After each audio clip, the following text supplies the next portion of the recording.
hunda dura nageenyi kiyya isinaa qaqqabu qophiin qophii waamichaati guyyaa alhadaa April 27 Ebla 19 magaalaa Hararitti qophii waamichaa guddaatu jira.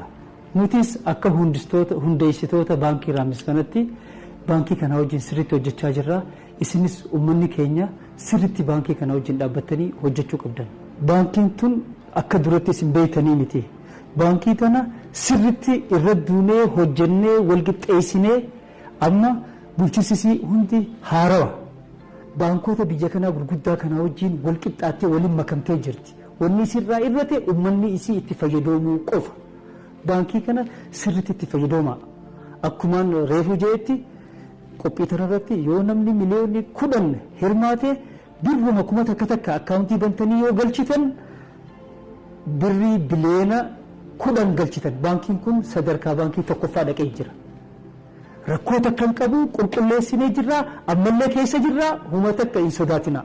Itti deemaa baankii teessan. Guyyaa alhadaa magaalaa Hararitti istaadiyoomii Imaam Ahmaditti wal haa agarru. Nagayatti galatooma. Hunda dura nageenyi kiyya isinaa qaqqabu. Qophiin qophii waamichaati.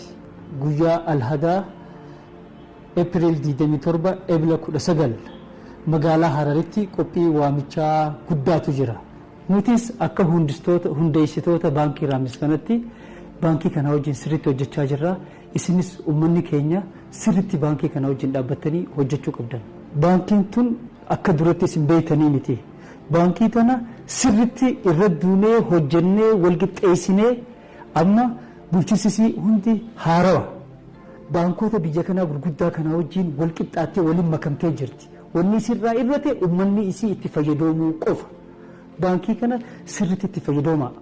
Akkumaan reefu jeetti qophii tanarratti yoo namni miliyoonni 10 hirmaate birruma kuma takka akkaawuntii bantanii yoo galchitan birrii biliyoona 10 galchitan. Baankiin kun sadarkaa baankii tokkoffaa dhaqee jira. Rakkoo takka hin qabu qulqulleessinee jirra ammallee keessa jirra huma takka hin sodaatina. Itti deemaa baankii teessan. Guyyaa alhadaa magaalaa Hararitti istaadiyoomii Imaam Ahmaditti wal haa agarru. Nagayatti galatooma. Hunda dura nageenyi kiyya isinaa qaqqabu. Qophiin qophii waamichaati. Guyyaa alhadaa April 27 Ebla 19 magaalaa Hararitti qophii waamichaa guddaatu jira.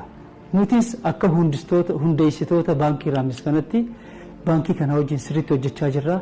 Isinis uummanni keenya sirriitti baankii kana wajjin dhaabbatanii hojjechuu qabdan.